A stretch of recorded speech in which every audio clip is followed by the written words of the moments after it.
Back in colonial days, medium of exchange in the form of paper bills or notes were issued by each colony. These were one half the size of our $1 bills, rather elaborately illustrated, printing on regular paper, and issued mostly in £5, 20 shilling, 20 or 40 shilling notes, English currency. In order to be valid, they needed to be signed by an officer of the colony called the Commissioner of a Mission. Any one of the artistic talent could easily copy the design, use regular paper, forge a signature, thus giving the idea to some that it might be easy to make their own money. This, of course, was very prevalent in the colonies and kept the colonial sheriffs busy by tracking down the offenders. There is little record of much counterfeiting in South County until the late 1730s. However, about this time, Colonial John Potter, a well-known substantial citizen of North Kingstown, arranged to have Governor Wanton appoint his son John Potter Commissioner of a Mission for Rhode Island.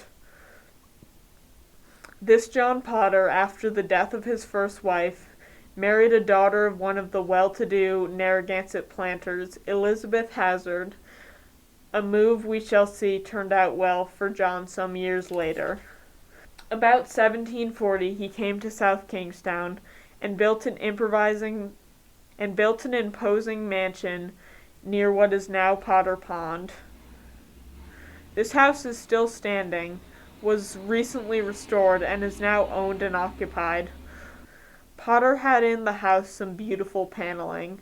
The panel was taken over by the fireplace showing John Potter, his wife Elizabeth, his sister, and his daughter is now on display in the Newport Historical Society. Potter engaged in building his mansion a carpenter named Simeon Palmer and a goldsmith named Obadiah Moores, both from Connecticut. Both had a part in designing the bogus £5 notes, which by 1742 began to flood the southern Rhode Island area. The colonial sheriffs were alerted, and before long, John Potter, along with Palmer, Moores, and several others who had passed out fake money, were arrested and lodged in the jail at Little Rest.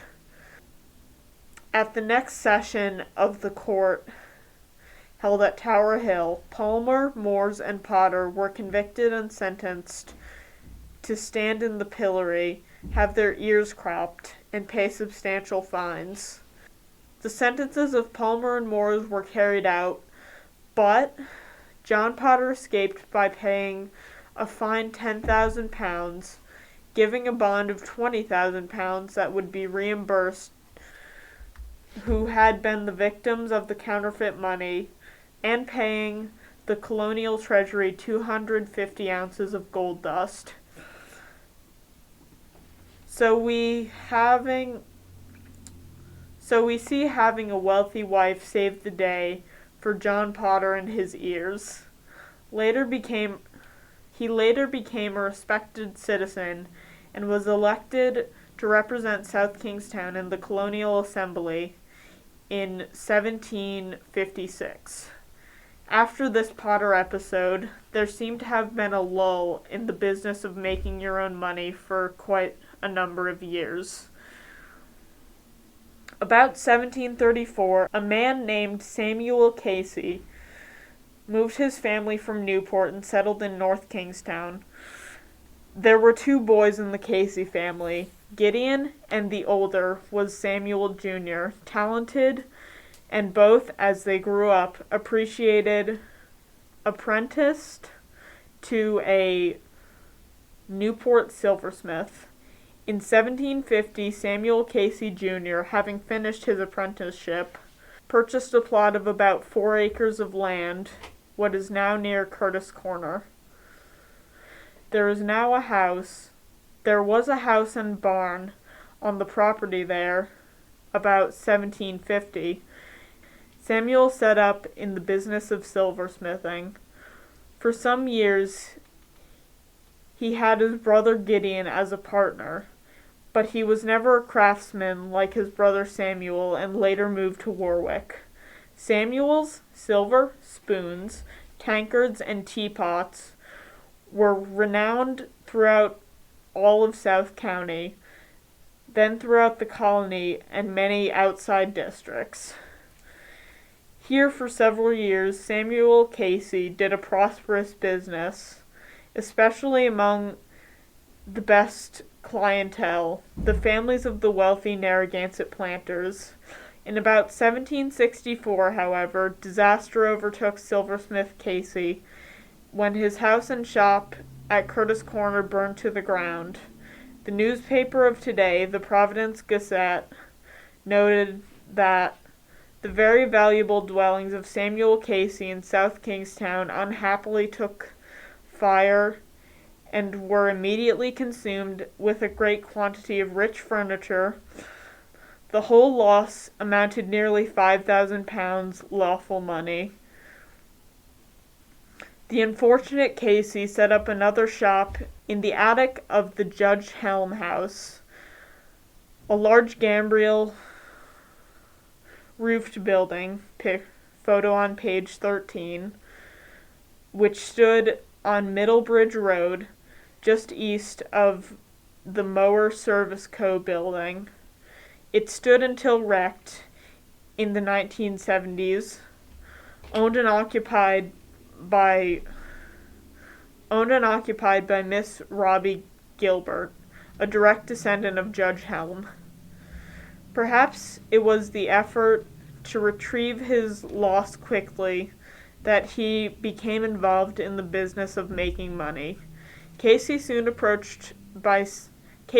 soon approached by several local men, notably Noah Colton and Uzaria Phillips, who supplied the tools and dies for the enterprise. The making of Spanish milled dollars and Portuguese morderos was soon in full swing in the Helm House attic. Casey made about 300 milled dollars and a large quantity of Johannes and half Johannes, commonly known in the colonies as Joes and half Joes, which had a value of about £2 8 shillings, before he was finally caught. On July 11th, 1770, Samuel Casey and several of his associates, Colton, William Corning, and Thomas Clark, were hailed before the court at Tower Hill. Casey pleaded not guilty, and the jury returned a not guilty verdict, but the judge, being dissatisfied by the verdict, had him called before the jury again. This time he was found guilty and, for some reason, sentenced to hang. This seemed like a drastic punishment, but he was lodged in the jail at Little Rest to await his execution. But Samuel Casey had good friends. On the night of November 3rd, 1770, according to the records, a considerable number of persons riotously assembled at Little Rest. With their faces blackened, they proceeded to His Majesty's Gaol, where the outer door they broke open, and the bars and axes broke every lock therein, and set at liberty criminals convicted of making money, one of whom, Samuel Casey, was under the sentence of death. William Reynolds, Thomas Clark, and Elijah Reynolds were the others released at the same time, but they were under lighter sentences and fines, whippings, and the pillory. A fast horse waiting, and Silver Sam, as he was commonly called, dashed off westward into the darkness, and was never heard of or seen in South Kingstown again. £50 rewards were offered by the assembly who had information of the prisoners and those who had broken into the jail. An extra £50 was offered for Casey, but no one talked where Samuel Casey went, and whether or not he continued in his trade in some distant colony, no one in Little Rest ever knew.